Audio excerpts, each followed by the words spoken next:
Bonjour, c'est un plaisir de vous revoir and merci for following my adventure in learning French from home alone using only free online resources. So it's already been 2 months and it's the time for our monthly update on my progress. What did I do this second month? What worked? What didn't?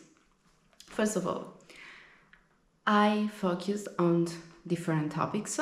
So I explored the vocabulary related to the house, different rooms, the city, how to ask for and give directions, which is something I'm really bad at in any language, in Italian, in English, and of course in French too. And I also learned how to talk about shopping, buy groceries, faire les courses, which means to go shopping, food vocabulary.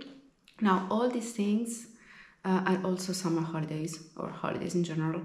Of course, I'm not saying I learned all these words, all the necessary vocabulary to talk about these things, but these were the topics I explored. How did I do that? The usual way. So I watched YouTube videos, I did word wall activities, free online matching activities, and I practiced fake dialogues or monologues with ChatGPT. So I would write down my part and then ask it to either answer me or correct my mistakes and so on.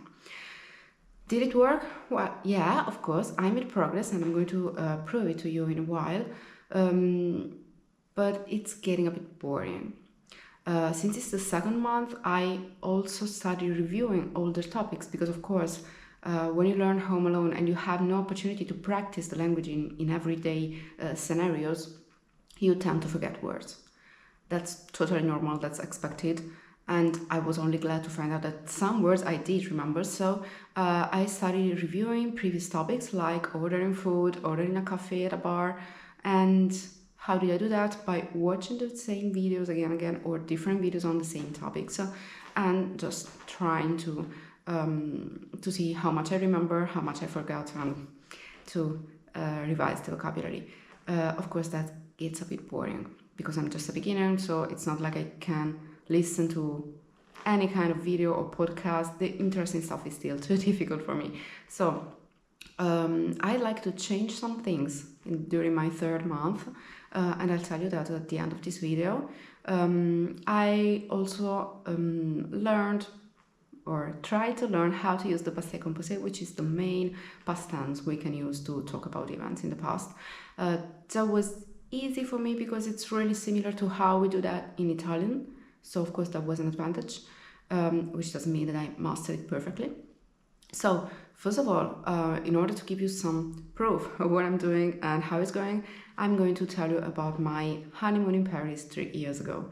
In the meanwhile, if you'd like to know more about how I'm learning French from home and what kind of resources and activities I'm employing and what strategies, you can have weekly updates if you subscribe to my Substack for free. You find the link below in the description. I'd be really happy. And I'd also like to thank all my readers on Substack because they've been very supportive.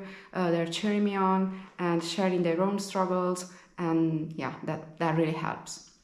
So, alors, je suis allée à Paris avec mon mari il y a 3 ans. Je me suis beaucoup baladée parce que je voulais tout voir et tout visiter. J'ai visité le Louvre et la Tour Eiffel, mais j'ai aussi beaucoup mangé. En fait, j'ai pris environ 4 kilos en seulement 2 semaines parce que tout était tellement bon.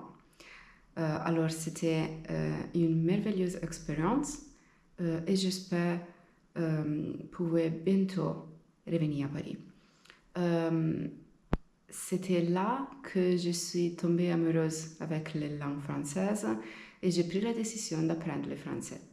Mais quand je suis revenue en Italie après mon voyage, j'ai préféré de me concentrer à apprendre l'allemand plutôt. Et maintenant, depuis 3 ans, je suis en train de tenir ma promesse e apprendre le francese. Voilà. Okay, that was not much, that was not perfect. I rehearsed it, of course, before before recording the video, but this is my first shot, so it's not like I'm editing to give you perfection. I know it's not, and it's not much. But as someone who's just been trying to do this for 2 months with no tutor and no friend to help, I guess it's not that bad. And I can't wait to show you what else I managed to do in a month. What will be new in my third month learning French? I'll start reading blog posts or website articles because as I said, it's a bit repetitive and boring, and it feels like you're stagnating. You cannot really measure progress because it's not like you have the chance to be in a conversation with someone. So I figured if I at least manage to read something that is not for French learners, for beginners, but just meant to be read by French people or French-speaking people, then I'll feel that, oh, okay, I can understand that. Maybe I have to look up some words. Maybe I don't understand everything perfectly, and reading is surely easier than listening to something. So in order to keep my motivation up and my engagement, I'll start reading an article each week and explore the vocabulary, and then from there I move to my usual videos and activities and practice. But I hope that this will help keep the challenge interesting for me and for my readers and for you viewers. This is a first for me because I've always studied a language with a goal in mind, like I want to pass the exam, I want to prepare for this exam, and that was easier somehow because you knew what you wanted to do, so you could do simulations and see, okay, I get better results, I'm progressing, I understand more, I remember more. But right now it's a difficult place to be in, and I have to find ways to keep it interesting, and I think that's useful for me as a learner and as a language teacher. And this is something I want to share, how can I do this without just giving up. So thank you for watching, and thank you for following me, and I hope I'll see you on Substack. See you next month.